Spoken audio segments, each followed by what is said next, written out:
कृष्णाय वासुदेवाय हरये परमात्मने प्रणत क्लेशनाशाय गोविन्दाय नमो नमः। हरे कृष्ण कृष्ण कृष्ण हरे हरे, हरे राम राम राम हरे हरे। समस्त सह भक्तদের শ্রীচরণে দণ্ডবত প্রণাম। আজ আমরা পুনরায় আবার একাদশীর মাহাত্ম্য, একাদশীর মহিমা নিয়ে উপস্থিত হয়েছি। গেলবার আমরা শ্রাবণ মাসে কৃষ্ণপক্ষের একাদশী মহিমা বর্ণন শ্রবণ করেছিলাম, যেটাকে কামিকা একাদশী বলে। এবার আমরা শ্রাবণ মাসের শুক্লপক্ষের একাদশীর মহিমা বর্ণন শ্রবণ করব। এই একাদশীকে কি বলা হয়, তার নাম কি, এই বিষয়ে যুধিষ্ঠির ভগবান শ্রীকৃষ্ণকে প্রশ্ন করলেন। শ্রাবণস্য শতে পক্ষে কিম নাম একাদশী ভবেৎ, কথয়স্ব প্রসাদেন মমাগ্রে মধুসূদন। হে মধুসূদন, শ্রাবণ মাসের শুক্লপক্ষের একাদশীর নাম কি এবং তার মহিমা কি, কৃপা করে আমাকে বর্ণন করুন। ভগবান উত্তর দিলেন, রাজন খুব মন দিয়ে শুনবে। এই যে শ্রাবণ মাসের শুক্লপক্ষের একাদশী, এটাকে পবিত্রা একাদশী বা পুত্রদা একাদশীও বলা হয়। ভবিষ্যতের পুরাণে এই বিষয়ে খুব সুন্দর বর্ণন রয়েছে। ভগবান বললেন, পুত্রহীনস্য তস্যৈব, যদি কারোর সন্তান নেই, পুত্র নেই, সে যদি এই একাদশীর ব্রত করে তাহলে সে পুত্র প্রাপ্তি করেন। এই বিষয়ে পুরাকালে, প্রাচীনকালে খুব সুন্দর একটি প্রসঙ্গ রয়েছে। একসময় দাপর যুগে মহিষ্মতিপুরের মধ্যে মহিজিৎ নামক এক রাজা ছিল। মহিষ্মতিপুরী নর্মদা নদীর তটে, যেটা বর্তমানে মধ্যপ্রদেশে। সেখানে মহিজিৎ নামক এক রাজা ছিলেন। রাজা অত্যন্ত উদার, খুব প্রফুল্লিত মানুষ, মনের লোক, খুবই ভালো, এবং তার রাজ্যের প্রজাও খুব সুখী ছিল। কিন্তু রাজার একটি অনেক বড় যেই কষ্ট ছিল, সেটা হলো তার কোনো সন্তান ছিল না, তার কোনো পুত্র ছিল না, সে পুত্রহীন ছিল। দীর্ঘদিন কোনো সন্তান যখন হয়নি, রাজ্যের প্রজারাও খুব চিন্তিত। আস্তে আস্তে রাজার এখন বয়স হয়ে যাচ্ছে।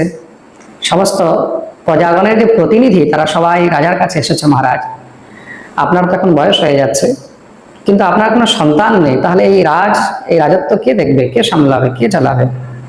রাজা বললেন, আমিও বুঝতে পারছি না, জীবনে আমি এমন কোন পাপ করেছি যে আমার কোনো সন্তান হলো না, কোনো পুত্র হলো না।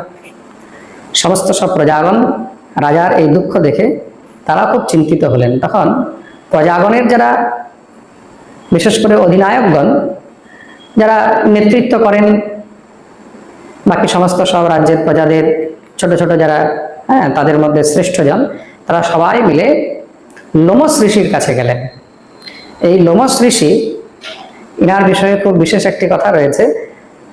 ইনি চিরঞ্জীবী থেকেও উপরে রয়েছেন। ব্রহ্মার একদিন যখন হয়, লোমশ ঋষির একটি শরীরের লোম খসে পড়ে। তাকে বরদান রয়েছে, তার শরীরের যত লোম রয়েছে সে তত কল্প পর্যন্ত জীবিত থাকবে।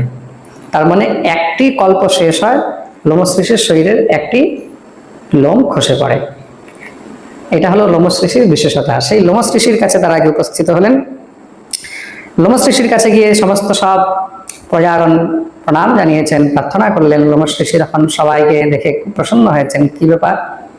আর সমস্ত সব জনপ্রতিনিধিগণ আমার কাছে, প্রজাগণ, মহারাজ আমরা আপনার কাছে কিছু সমস্যার সমাধানের জন্য এসেছি। কি? আমাদের রাজ্যের রাজা মহারাজ মহিজিতের কোনো সন্তান নেই। সেই সন্তান না থাকার কারণ কি?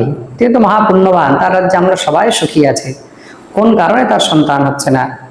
কৃপা করে আপনি যদি একটু আমাদেরকে বর্ণন করেন।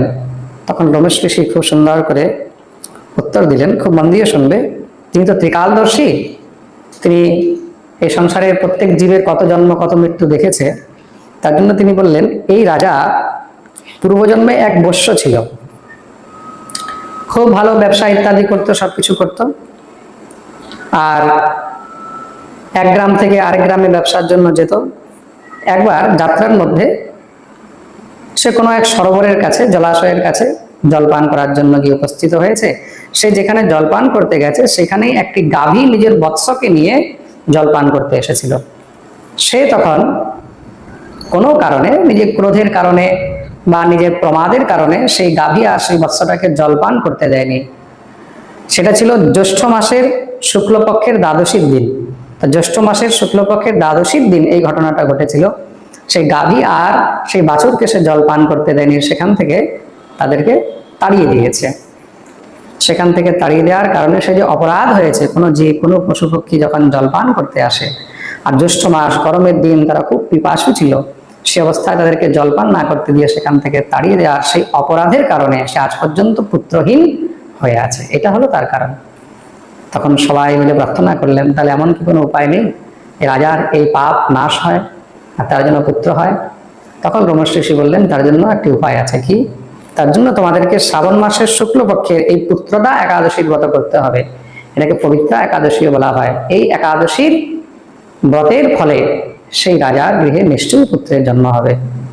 সমস্ত সব একাদশীর ব্রত বিধান ইত্যাদি বললেন। সমস্ত সব প্রজাগণ প্রণাম করে রাজ্যে গিয়ে রাজাকে এই একাদশীর বিষয়ে সমস্ত সব বিস্তার পূর্বক বর্ণন করলেন। রাজা এবং সমস্ত প্রজাগণ মিলে এই পুত্রদা একাদশীর ব্রত পালন করলেন। আর সমস্ত প্রজাগণ সেই ব্রত পালন করে সেই ব্রতের যে ফল, সেই ফল সংকল্প করে রাজাকে প্রদান করলেন। যেই ফলের প্রতিফল স্বরূপ রাজার গৃহে খুব সুন্দর একটি পুত্ররত্নের জন্ম হলো। আর সমস্ত রাজ্যবাসীরা অত্যন্ত আনন্দিত হলেন। আর সেই পুত্র আস্তে আস্তে বড় হয়ে সে সমস্ত রাজ্য ইত্যাদি সব শাসন করতে লাগলেন। তাই এখানে ভগবান যুধিষ্ঠিরকে বললেন, হে যুধিষ্ঠির, যেই জীব এই শ্রাবণ মাসের শুক্লপক্ষের পুত্রদা একাদশী ব্রত করে, তার যদি কোনো সন্তান না হয়, তাও তার গৃহে সন্তান অবশ্যই হয়। এই একাদশীটা বিশেষ করে সন্তান প্রাপ্তির জন্য। যারা সন্তান প্রাপ্তি করতে চায় তাদেরকে এই পুত্রদা একাদশীর ব্রত অবশ্যই করা উচিত। আর এবার আমাদের পুত্রদা একাদশী আগস্ট মাসের 16 তারিখে পড়েছে, শ্রাবণ মাসের 31 তারিখে। খুব মন দিয়ে শুনবে। এটাকে ব্রজের মধ্যে আমাদের উত্তরপ্রদেশ বা বৃন্দাবন এসব জায়গায় ত্রিশপিসা মহাদ্বাদশীও বলা হয়েছে। আর বাংলায় এটা শুধু একাদশী থাকবে। পরের দিন যারা পশ্চিমবাংলা বা বাংলাদেশ ইত্যাদির মধ্যে রয়েছেন, তাদের জন্য পালনের সময় হলো সকালবেলায় 5:19 মধ্যে, 5টা বেশ সূর্যোদয় থেকে নিয়ে 5:19 মধ্যে তারা ব্রতের পালন করবেন। আর যারা ব্রজে উত্তরপ্রদেশ বা উত্তর ভারতে আছেন, তারা সূর্যোদয় থেকে নিয়ে 8টার মধ্যে ব্রতের পালন করবেন। এটা সবাই বিশেষ করে খেয়াল রাখবেন। এই পুত্রদা একাদশীর ব্রত করুন আর শ্রী রাধা গোবিন্দের শরণাপন্ন হয়ে থাকুন। সবার সেই চরণে আমার কোটি কোটি ধন্যবাদ, প্রণাম। রাধে রাধে।